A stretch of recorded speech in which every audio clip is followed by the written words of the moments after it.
हे guys, welcome back to my cooking channel.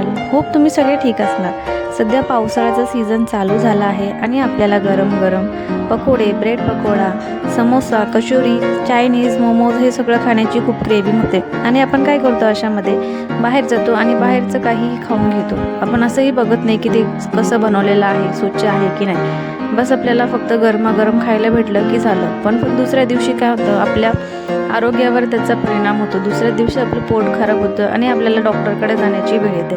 तर मी एक सजेस्ट करेल की तुम्ही हे सगळं घरच्या घरीच बनवून खाल्लं तर तुमची तब्येतही चांगली राहील. आणि मी तुमच्यासाठी अशा सगळ्या रेसिपी घेऊन येणार आहे ज्या की इझी स्टेपमध्ये असेल आणि लवकरात लवकरही बनेल. तर आज मी तुमच्यासाठी रेसिपी घेऊन आलेली आहे ब्रेड पकोड्याची.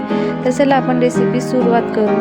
तर सगळ्यात आधी कढईमध्ये आपल्याला तेल टाकायचं आहे. तेलामध्ये जिरे, मोहरी टाकायचं आहे आणि त्याच्यानंतर कढीपत्ता टाकायचा आहे आणि एक ठेचा बनवायचा आहे. ठेचा बनवताना आपल्याला 7 ते 8 तिखट मिरच्या घ्यायच्या आहे. तिखट तुम्ही तुमच्या प्रमाणे घेऊ शकता.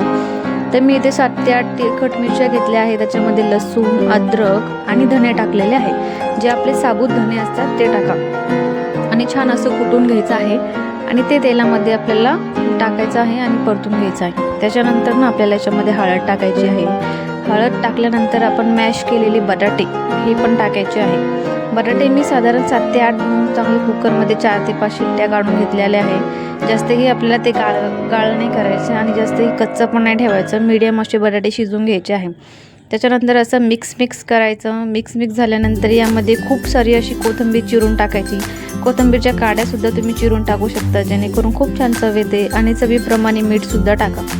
आणि हे सगळं टाकल्यानंतर पुन्हा एकदा छान असं मिक्स करा आणि टेस्ट करून बघा मीठ बरोबर आहे की नाही. जर कमी असेल तर तुम्ही जास्तही टाका. नंतर आपण ब्रेड पकोडा झाल्यानंतर आपल्याला मीठ कमी जास्त करता येत नाही. तर हे आपल्याला थंड होण्यासाठी बाजूला ठेवायचं आहे. आणि एक आपल्याला बेसनचं बॅटर तयार करायचं आहे. बेसनच्या बॅटरसाठी आपल्याला लागेल तेवढं बेसन घ्या. त्याच्यामध्ये हळद, जिरे, मोहरी, मीठ टाकायचं आणि पावायचे तेवढं पाणी टाकायचं. जास्त हे पातळही करू नका, जेणेकरून ते ब्रेडला आपल्याला चिपकल्या जाणार नाही. तर हे थोडंसं असं घट्टच ठेवायचं. जास्त पातळ झालं ना तर ते तेलामध्ये फुटू शकतं.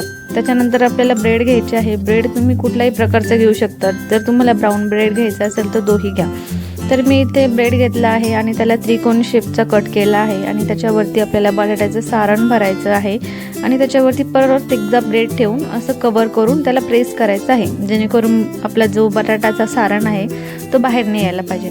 आणि हे बेसनच्या सारणमध्ये बुडून आपल्याला गरम गरम तेलामध्ये ब्रेड पकोडा आपल्याला फ्राय करून घ्यायचा आहे दोन्ही साईडने. ते पण छान असं क्रिस्पी होईपर्यंत. तुम्ही बघू शकता होममेड ब्रेड पकोडा अशा प्रकारे दिसतो. तर एन्जॉय करा. मान्सून सीझनमध्ये मी तुम्हाला खूप साऱ्या अशा रेसिपी टाकणार आहे. तर प्लीज तुम्ही माझ्या चॅनलला सबस्क्राईब करा. Stay tune. Thank you so much. Recipe आवडल्यात पुढे शेअर करा, कमेंट करा, लाईक करा. थँक्यू. बाय.